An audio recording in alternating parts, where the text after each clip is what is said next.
Olá, que alegria estar com você. Estamos começando o programa Vida em Foco aqui pela TV Evangelizar.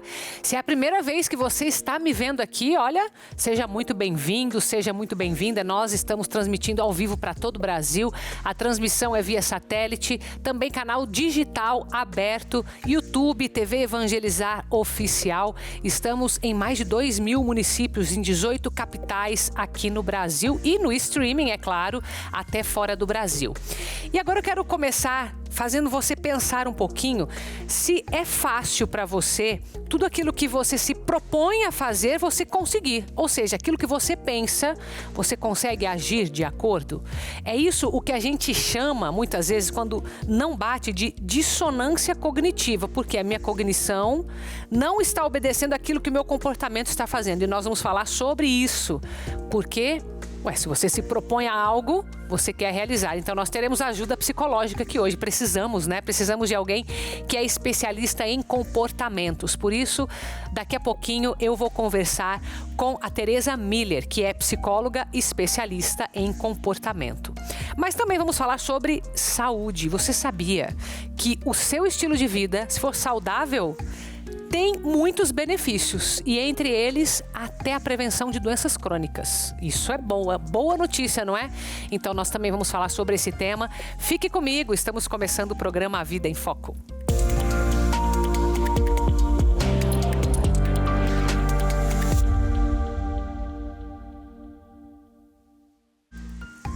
A gente vai começar com esse tema que eu vou dizer é pertinente pra caramba, né? Nesses dias que a gente vive, quantas coisas nós temos que fazer e daí a gente vai colocando ali várias vontades até no nosso pensamento. Faz sentido aquilo. Então, por exemplo, você se propõe a ter um estilo de vida saudável. Daqui a pouco a gente vai falar sobre isso. Mas não é tão simples assim. E aí, quando você vê, tem gente que tem hábitos ruins, como, por exemplo, fumar. Sabe que não pode, sabe que não é bom, mas fuma. Sabe que não pode ficar gastando dinheiro porque tem que controlar as finanças, mas quando vê, acabou gastando alguma coisa. Tem alguma restrição alimentar. Sabe que não é para comer determinadas aquelas coisinhas que a gente gosta de comer, mas tá ali toda hora, parece que o comportamento não obedece. Então, é sobre isso que a gente vai falar agora, que é a dissonância cognitiva. Tem um nome chique pra isso, né? Mas que no fundo, Teresa, seja bem-vinda, no fundo é o que? É essa luta entre o que é intelecto e vontade. Como que a gente explica isso na psicologia? Bem-vinda. Muito obrigada. Um prazer estar aqui com vocês. Então, basicamente, a dissonância cognitiva é quando a gente imagina que deseja algo, imagina que quer fazer algo e acaba fazendo o oposto a isso. Como você falou muito bem, por exemplo, assim, eu quero mudar meu estilo de vida, eu quero ter uma alimentação mais saudável, mas eu desejo aquele chocolate, aquele fast food, eu não consigo alinhar a minha alimentação no dia a dia com aquilo que eu quero. Então é como se fosse o sentimento indo para um lado e o pensamento indo para o outro. Tá. E isso acaba causando muito sofrimento no indivíduo, né? Porque a gente acaba entendendo que existe muita contradição dentro de nós, quando nós nos deparamos com a dissonância cognitiva. Tá, mas existe, por exemplo, uma raiz para isso? Olha, eu diria que é a complexidade do ser humano. Porque é meio que natureza isso, né? É a natureza humana. do ser humano, porque nós somos contraditórios. Sim. Em maior ou menor grau, todos vão ter certas dissonâncias cognitivas. A questão é qual é a frequência e o quanto isso acaba prevalecendo na vida do indivíduo, né? Por exemplo, o indivíduo que quer se formar, que ele quer trabalhar, mas não estuda o suficiente para passar no vestibular, digamos assim. Ele quer aquilo, mas ele não faz o sacrifício para fazer aquilo, entende? Então o comportamento não está alinhado com aquilo que ele estabeleceu ou que ele diz querer, mas o sentimento está falando outra coisa. O sentimento está falando que ele está ali, não está querendo tanto assim. Então a gente tem aqui alguns parâmetros que você colocou pra gente. Primeiro, a natureza do ser humano, que é meio contraditória. Aqui a gente trouxe esse termo que é da psicologia, que é a dissonância cognitiva. Esse é o termo que se utiliza na psicologia.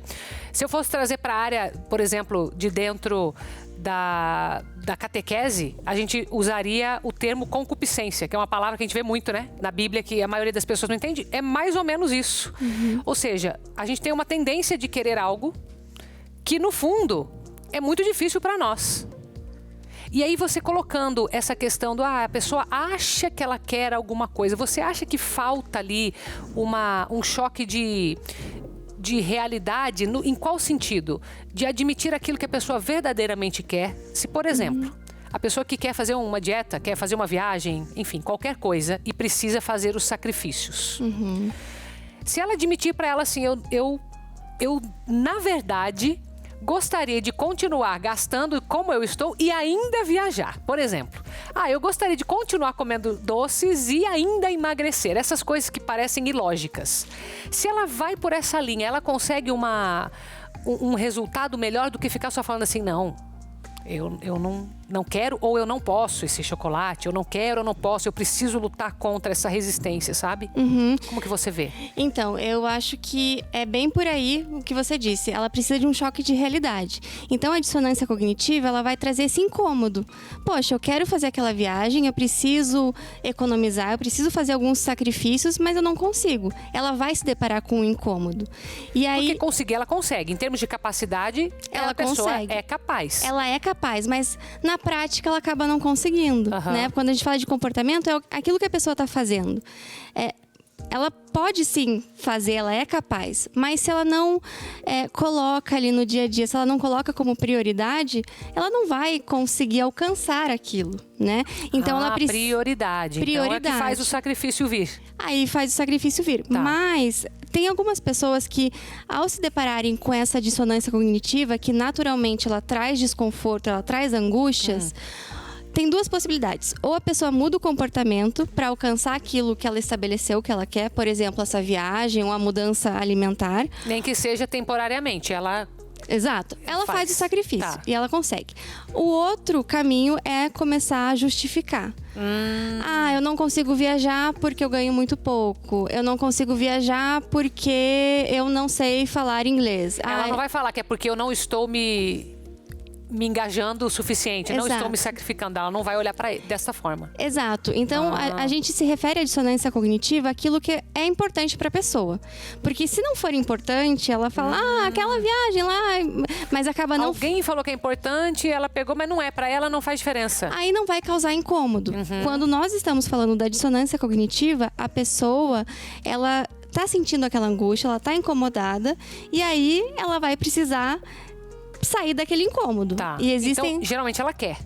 Geralmente ela quer porque estar ali naquela angústia é mais incômodo ainda. Então, geralmente a pessoa vai como uma forma de se defender daquela angústia ou justificar, porque aí, eu não tô fazendo isso, mas é porque tem isso, e aí eu justifico, e aí eu diminuo essa minha angústia.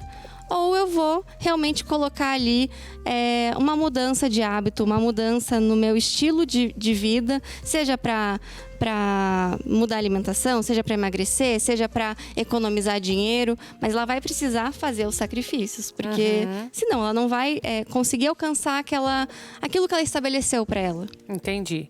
Tá, então se ela vai ter que encarar essa situação para decidir se ela continua com esse objetivo ou se ela abre mão disso, tem alguma ajuda que é possível da pessoa mesmo fazer ou quem está em volta? Porque acho que isso acaba afetando, dependendo até os relacionamentos, né?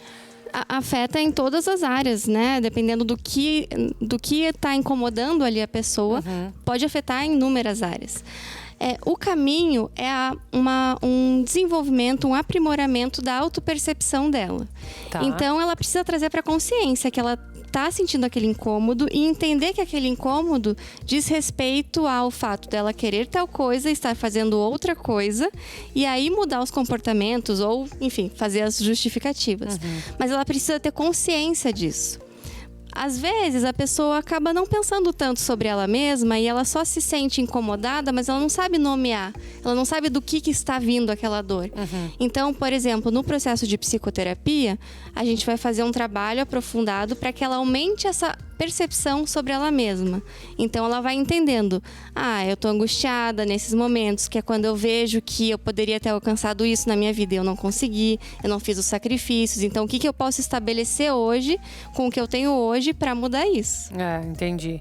Porque eu acredito que por baixo aqui do nosso cérebro, na parte inconsciente invisível, eu acredito que a pessoa ela perceba que até então ela está conseguindo lidar com a situação, mesmo com a angústia, né? E é por isso que eu acredito que a mudança seja difícil, porque como que faz para enxergar o benefício de uma mudança que ainda não veio? E isso a psicoterapia ajuda?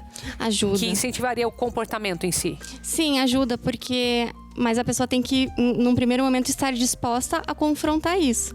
Porque o inconsciente, ele vai dar pistas daquilo que está sendo... que não está alinhado ali com o que ela estabeleceu para ela. Seja num sonho incômodo, seja numa palavra que ela pensou em uma, falou outra. O inconsciente acaba dando pistas do que está incomodando. Mas aí, na psicoterapia, ela precisa estar disposta a olhar para aquilo que muitas vezes não é agradável sobre ela mesma. Porque na dissonância cognitiva, a gente percebe que tem um outro dentro de nós...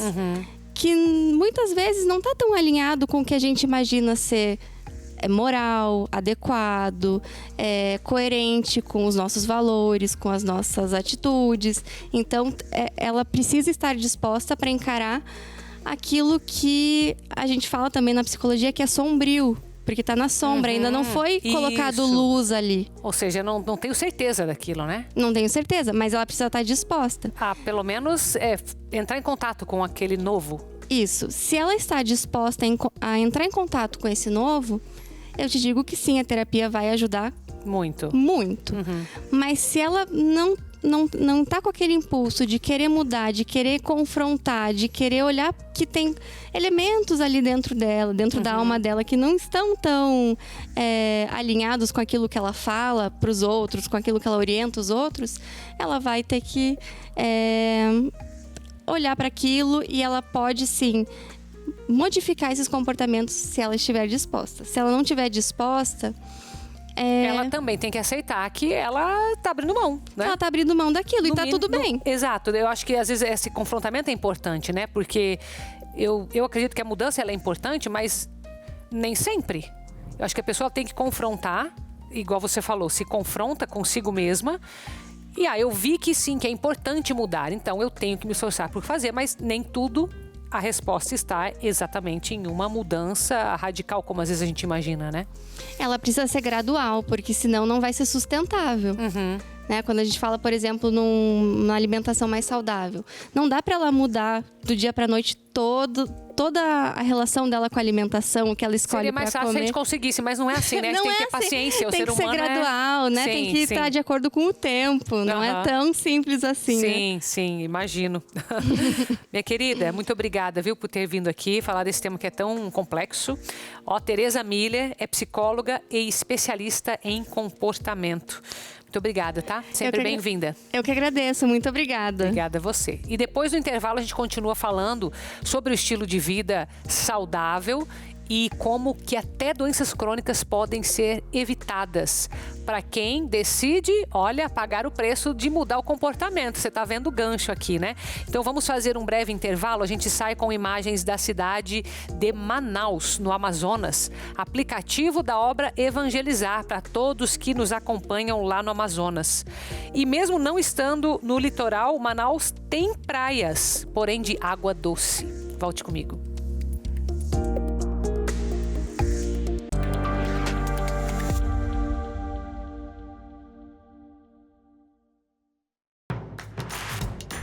Não perca mais nenhum vídeo da TV Evangelizar. Inscreva-se agora.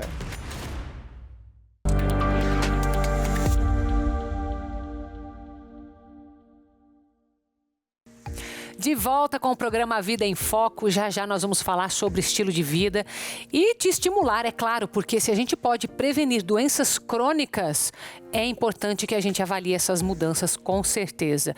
E falando em estilo de vida, em saúde, Patrícia já está aqui comigo e tem aquele recado super importante para a tua saúde. Preste atenção. Boa tarde, Carol. Boa tarde, amados de todo o Brasil. Sim, eu tenho um recado essencial para quem sofre com as dores, principalmente as terríveis dores da fibromialgia. Essa doença que judia tanto, não só do físico, mas também afeta o psicológico, né? Porque a dor crônica, ela tem um impacto direto em nossa saúde emocional, né? Com a fibromialgia não é diferente. Além da rigidez muscular e da dor generalizada, o emocional também é atingido. Mas isso é só para quem ainda não usa o magnésio da Joy diariamente. Ele é o grande aliado para esses sintomas que derrubam qualquer um. O magnésio tem origem natural, tem rápida absorção porque ele é cápsula gel. É levado diretamente ao sistema nervoso central, trazendo alívio e muito mais qualidade de vida. Ligue agora 0800 591 8773 e garanta um Mineral da Vida hoje com desconto inédito. Ligue e descubra, não fique na curiosidade. Você pode ligar sem compromisso e a ligação é grátis. Você vai se surpreender, eu tenho certeza, viu? Não se preocupe, não precisa ter dinheiro agora, nem limite no cartão. Só vai pagar lá em outubro. É no fio do bigode mesmo, minha gente. E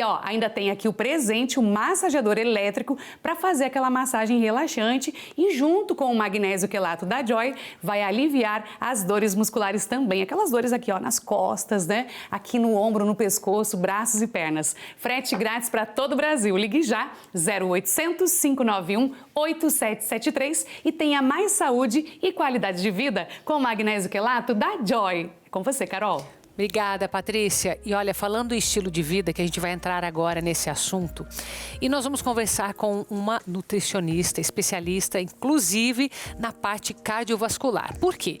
Quando a gente fala em estilo de vida, não adianta só você pensar assim, agora eu não posso comer aquilo que eu gosto.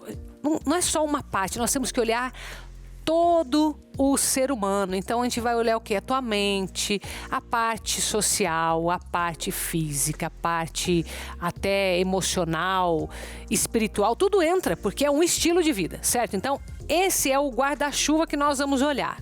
Agora, como que isso se relaciona com doenças crônicas, por exemplo, né, minha querida? Seja muito bem-vinda. Estou aqui com a Stephanie Araújo de Souza, nutricionista e especialista cardiovascular, né? Isso mesmo. Muito obrigada pelo convite, Carol. Obrigada a você. Então, eu sempre falo assim que o principal é a alimentação, né? Para qualquer doença. Porque a gente come bastante também, né? Se for pensar assim, quantitativamente e qualitativamente. Isso. O único problema é o quê? A alimentação, às vezes, está relacionada um pouquinho com o emocional das pessoas. Também com aquele estilo de vida, né? A gente fala do comfort food. Isso, né? Então, eu sempre falo que para início é sempre o básico. A gente sempre tem que focar no básico. Pode ser começar olhando para a alimentação. Eu sei que não é só isso, mas eu olho ali, começo com passos. Isso. Tá. Então, é o que a gente sempre vai cuidar. Fruta, né? Olhar mais esse alimento mesmo, nas frutas, nas verduras. Eu sempre uso bem aquela frase clichê, né? Vamos descascar mais e desembalar menos. Tá. É exatamente isso, uma base de uma alimentação saudável, né? Mas, Stephanie, me conta uma coisa. Quando a gente fala doenças crônicas, eu poderia incluir aqui, por exemplo, diabetes, hipertensão, o que mais que colesterol, entra? Colesterol. Né? Que entra a parte da doença cardiovascular. A obesidade é uma doença também, né? Então, tudo isso está envolvido junto, que a gente chama de síndrome metabólica, né? Tudo junto. Que, no caso, a pessoa ela tem que viver com aquela doença, ela não vai sumir da vida da pessoa, mas ela pode ter uma qualidade de vida com esse estilo de vida. Pode sim, né? A gente melhora muito com isso. Então, inclusive sintomas. Sim, completamente, tá? Então, a gente não vai, né, eliminar a doença, mas a gente melhora os sintomas. Então, uma das dicas, às vezes, para quem tem diabetes, é verdadeiramente eliminar o açúcar. Isso é meio que uma obrigação de quem tem diabetes. Não adianta a pessoa querer falar que vou ter uma vida normal comendo bolo todo dia, por exemplo. Mas não só para diabetes, né? Qualquer pessoa. É isso que eu ia dizer, né? Até quem não tem uma diabetes não vai fazer bem. Só que a gente come só uma questão de percepção, né? Isso mesmo. Né? Hipertensão, sal, que é o principal vilão também, né? Dessa hipertensão, de aumentar a pressão. Então, a gente também elimina da alimentação. Uma das dicas que eu sempre dou para os pacientes é o quê? Tampinha da caneta Bic. Tampinha da caneta Bic é exatamente 1 grama de sal. Então, a gente vai preparar o alimento sem sal nenhum. Na hora de porcionar o prato, adiciona uma tampinha dessa na hora do almoço e uma dessa na hora do jantar. 2 dessa no dia. Isso, a gente pode 5 gramas de sal, só que vai estar incluso no pão. Sim, vai estar em alguns... todos os outros que já estão, né? Exatamente. Então se a gente consome num prato, mas daí aí faria comida sem o sal, né? Faz temperada, né? Tipo, faz o tempero, só não põe o sal. Só não coloca o sal. E cada um coloca no prato a tampinha. Isso mesmo, né? Que equivale àqueles pacotinhos que a gente vai no restaurante, que tem 1 grama de sal, certinho. Só que não adianta a pessoa botar um daquele na salada e um no prato, não. Porque daí já foi, entendi. Por isso que tem que cuidar, né? Mas é bom que tenha uma noção de quanto tá consumindo, né? Isso, é a melhor dica. Tá. Então, incluir as frutas também, 3 porções ao dia já tá super recomendado, né? Sempre dando preferência a 2 frutas variadas. Então, 2 bananas e uma maçã. Ou 2 maçãs e uma banana, né? Um mamão com uma laranja. Pelo menos 2 frutas. 2 frutas durante o dia. Não precisa tanta coisa também, sair comendo tudo que é coisa, senão não dá conta, mesmo, né? Não. E até diabéticos também podem, tá? Pode também, sempre as cuidar. frutas. Isso, sempre não tem nenhuma proibida. Não. A gente só cuida da porção que a gente fala. Então, melancia não dá. Não dá. Então, o que seria uma porção? Seria o punho fechado. É a dica que eu sempre dou para os pacientes. Punho fechado. Então, vai ser um potinho de sobremesa ou uma xícara de chá que vai dar exatamente esse punho.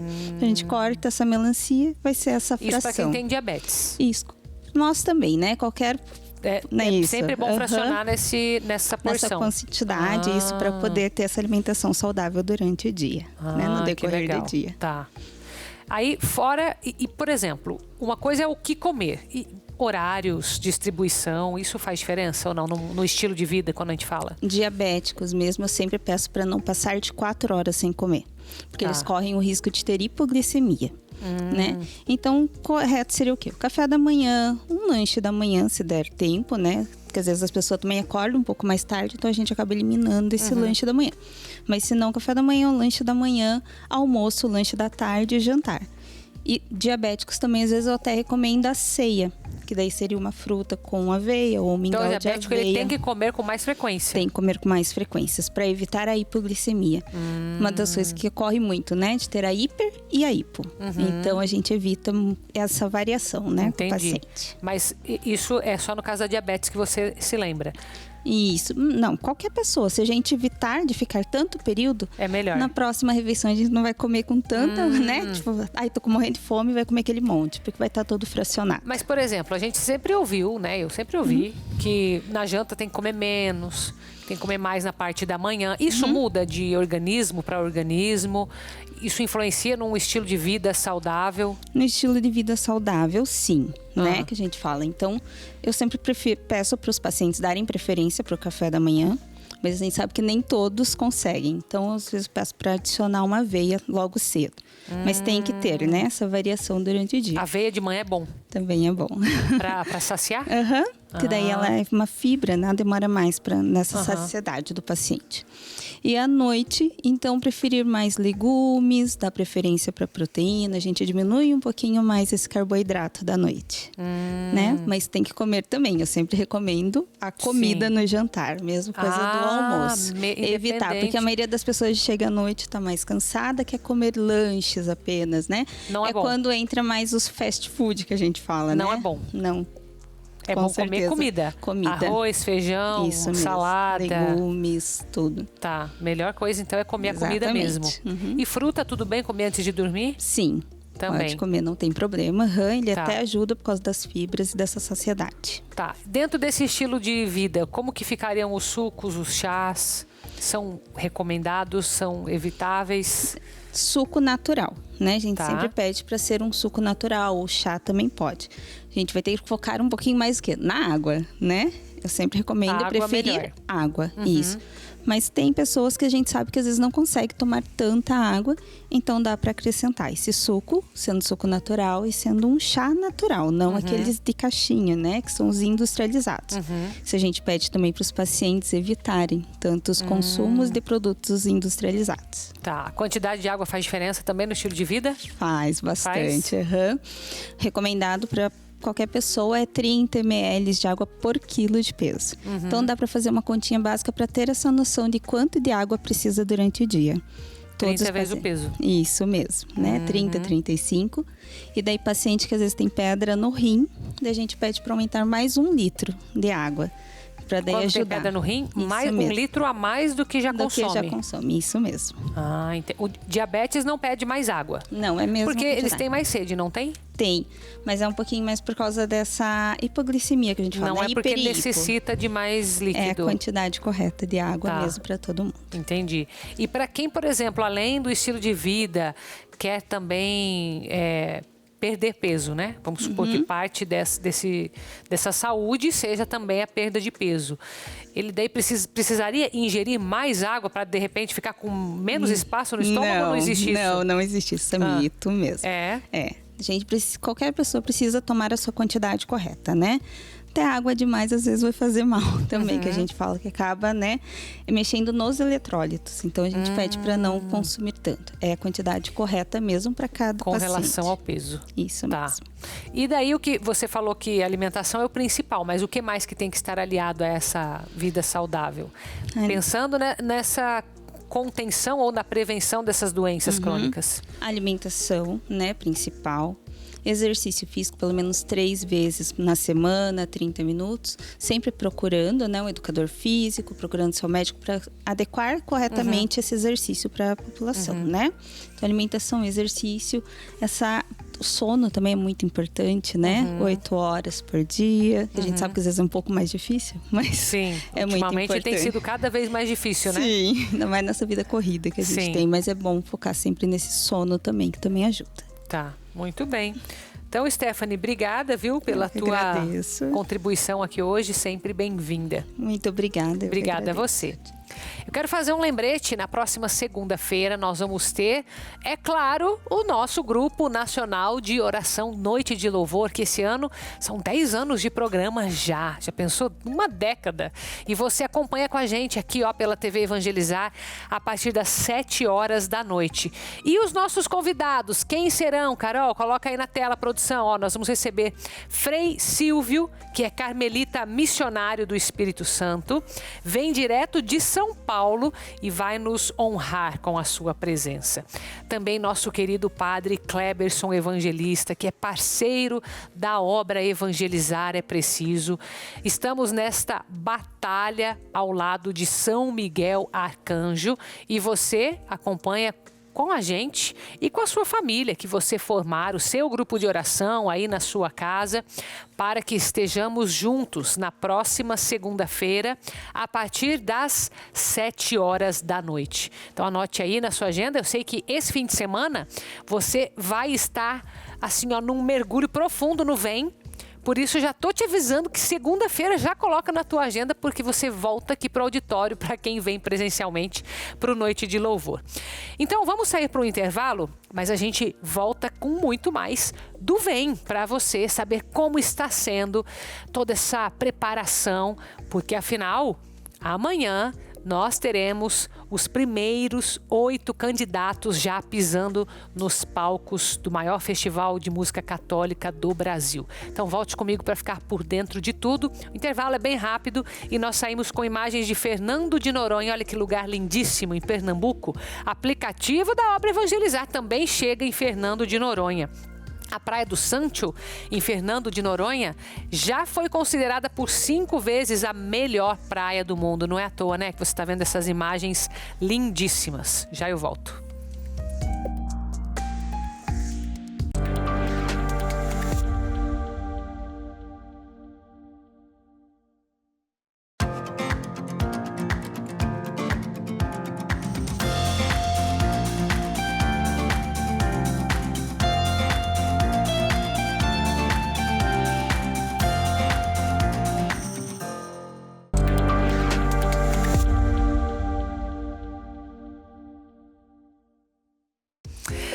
Olha, isso que eu vou compartilhar com você agora é tão bonito que eu queria pedir, se você puder, para você ouvir bem o que aconteceu. Porque quando eu vejo esse tipo de testemunho, eu entendo que, de fato, existe uma missão da obra Evangelizar. Esta mulher que deu o testemunho para o padre Reginaldo Manzotti, ela passou por um processo de perdão da mãe biológica, depois de muita mágoa que ela sofreu durante toda a vida. Acompanhe comigo. Escute esse testemunho, por favor. Aqui fala uma filha de Deus de algum lugar desse Brasil. Padre Reginaldo, dia 13 de maio de 2024, ligou um homem dando testemunho do perdão, que ele escreveu uma carta para o pai dele, perdoando, falando todas as mágoas e perdoando, e por final ele queimou. E eu fiquei com aquilo no meu coração, pois eu sou adotada. Enquanto a minha mãe biológica estava em vida, eu nunca consegui perdoar o que ela fez comigo. E quando ela morreu, eu ainda tinha achado bom que ela tinha suicidado. Mas peço perdão a Deus todos os dias por esse sentimento. Eu tomei posse daquilo e resolvi fazer eu mesma. Escrever uma carta falando com ela todos os motivos da minha mágoa, da minha raiva. E foi tão libertador para mim, Padre. Escutei o terço das Santas Chagas, 3 horas. Coloquei uma vela sendo abençoado junto e escrevi uma carta para ela. E quando acabou o terço, eu queimei essa carta. Mas foi tão libertador, Padre. Fiquei tão em paz. Pedi perdão, pedi desculpa. Que Deus tenha acolhido de braço aberto a alma dela, pois ela suicidou em um ato de desespero, que eu não sei qual, porque eu não tinha contato com ela, mas as pessoas me falaram que foi suicídio. E falei com ela na carta, até breve, em um futuro longo, em que a gente se reencontre. E que ela não vai precisar me falar o porquê que ela me pôs para adoção. Quem sabe lá a gente vai ter uma boa convivência, vai se dar melhor. Uma compreensão. Graça testemunhada é graça alcançada. Nossa, filha de Deus, que testemunho fortíssimo seu. Eu lembro deste fato de uma pessoa que não conseguia falar, escreveu, depois queimou. Mas o seu caso, sua mãe morreu e se matou. Não se culpe se naquele momento você teve aquele sentimento, ai que bom que foi assim. São sentimentos que Deus não escuta, porque é um momento de raiva, um momento de indignação. Você não é isso, você não é aquele sentimento, ou melhor, você não é aquele pensamento. Você percebeu, você é muito mais. Você é muito mais que fez todo esse rito de libertação, de superação. E você está certíssima, filha.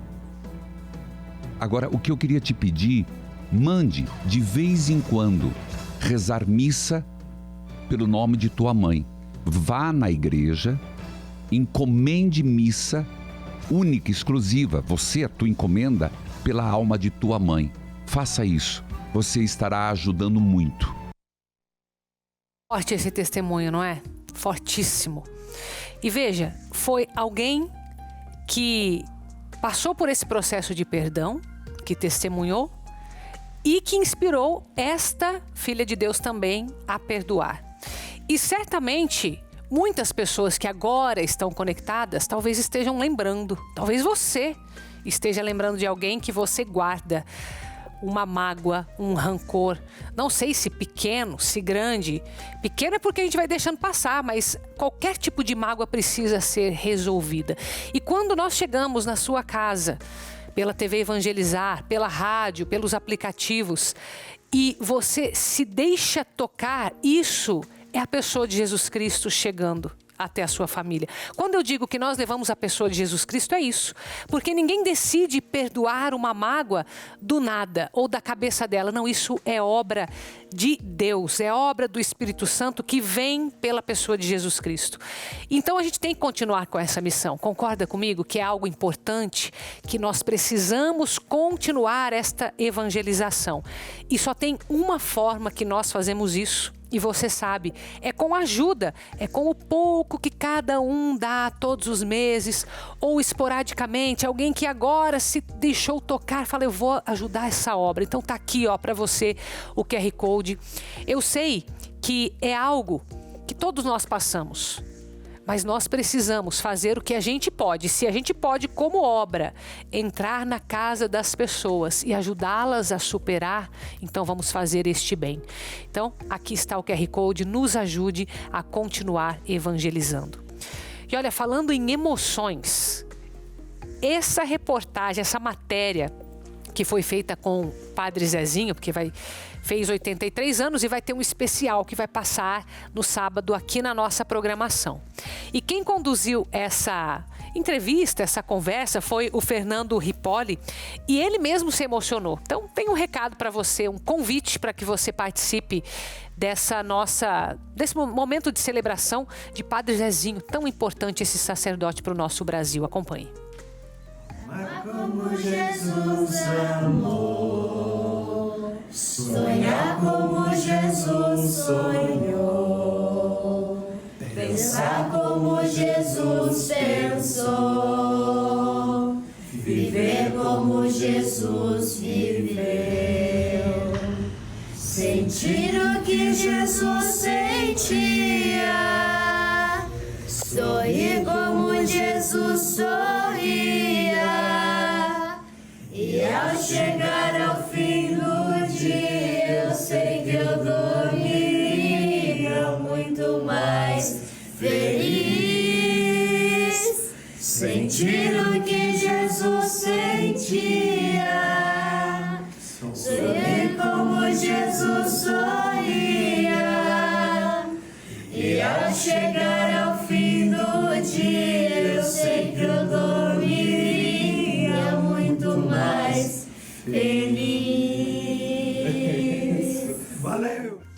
Precisa de palavras para um momento como esse? Então tá feito aí o convite para você. Às 18h35, 6h35 da tarde, no sábado, aqui na TV Evangelizar, você vai acompanhar esta homenagem ao Padre Zezinho, esse nosso querido sacerdote do Brasil, aqui na TV Evangelizar. Anote aí.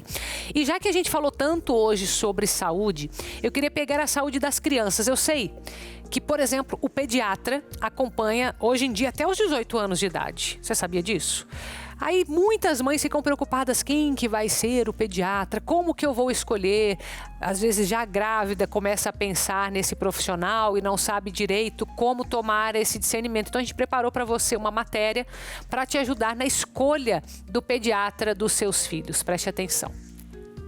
Ao escolher o pediatra, o médico acolhe não somente o pequeno paciente, mas a angústia dos pais ao se sentirem impotentes por verem seus filhos doentes. Em meio a tantos desafios e responsabilidades, os pediatras dedicam-se para garantir que a infância seja uma fase saudável e feliz para cada paciente. E o auxílio de um pediatra começa antes mesmo do nascimento. A chegada de um bebê traz dúvidas aos futuros pais. Quando se descobre a gravidez, nem sempre todos estão preparados, principalmente os pais de primeira viagem. E é nesse momento que o pediatra já pode estar ao lado da família para preparar o mundo aqui fora para o pequeno chegar. Durante a gestação, já é um momento onde a gente já consegue ter orientações sobre dieta da própria mãe e da criança, né? Quando nascer, para a gente poder promover as melhores condições para esse bebê quando chegar, para a gente ter as orientações de como a casa deve ser disposta, a ventilação, como deve ser o quarto, sobre visitas que a gente pode ou não pode receber durante os primeiros meses da criança. No parto, o pediatra também é fundamental para que o bebê chegue com muita saúde. Por isso, ele pode estar presente. É muito importante que o pediatra esteja lá para avaliar a criança, fazer os estímulos que precisa, fazer aquele primeiro exame logo depois do nascimento, para garantir que essa criança não sofra nenhum tipo de acometimento neste momento tão especial. Uma das maiores dúvidas são com os pets em casa. E o que fazer? O pediatra dá aquela forcinha em preparar o convívio entre o novo morador e o amiguinho de quatro patas. Os pets, quando são bem cuidados, vacinados, limpos, eles promovem até uma melhora no desenvolvimento da criança. Mas precisa ser muito bem orientado e analisado todo o ambiente para saber se não tem um risco grande de alergia, de tudo mais. A escolha do pediatra também é uma questão de família, do gosto do papai e da mamãe, aquele médico que é de confiança. Muito importante que o pediatra seja muito bem escolhido para que exista uma empatia entre o médico e o pai e a mãe e a própria criança conforme ela vai crescendo, para que esse convívio tenha uma empatia muito grande e as orientações sejam seguidas, tenha uma confiança, tenha um ambiente saudável entre o pediatra e a família. E o Vem, Carol, você não ia falar do Vem? Calma, eu sei, nós já estamos vivendo tudo esse reality show que acontece junto com o maior festival de música católica da TV brasileira. Desde segunda-feira, os candidatos estão chegando, já estão vivendo um momento de retiro espiritual. Você viu, durante essa semana passearam, fizeram participação na missa e estão realmente se conhecendo. Agora, amanhã é o primeiro dia em que 8 candidatos já vão pisar no palco para apresentar as suas músicas. E são músicas inéditas com o tema de Jesus das Santas Chagas, que você vai conhecer. No sábado já tem a segunda semifinal e no domingo a grande final, que vai revelar a música vencedora e também o melhor intérprete e o voto popular, né? Que são as 3 categorias. Qual que é a novidade deste ano? Primeiro, o palco, gente, são 126 metros quadrados de LED no piso, nos painéis. Maravilhosa experiência de quem for acompanhar aqui pela TV Evangelizar. Nós não temos mais vagas na plateia, mas você acompanha tudo por aqui, a partir das 7 da noite, começando amanhã, sexta-feira. Então, 23, 24 e 25 de agosto, se prepare para uma grande experiência aqui na TV Evangelizar com o Vem, Voz, Evangelização e Música, o nosso canal para você participar e conhecer a melhor música católica que será revelada. Então, participe com a gente, continue na nossa programação. Me despeço de você por agora, hein? Mas a gente se encontra amanhã e também no Vem. Então vem comigo, vem com a gente. Fica com Deus.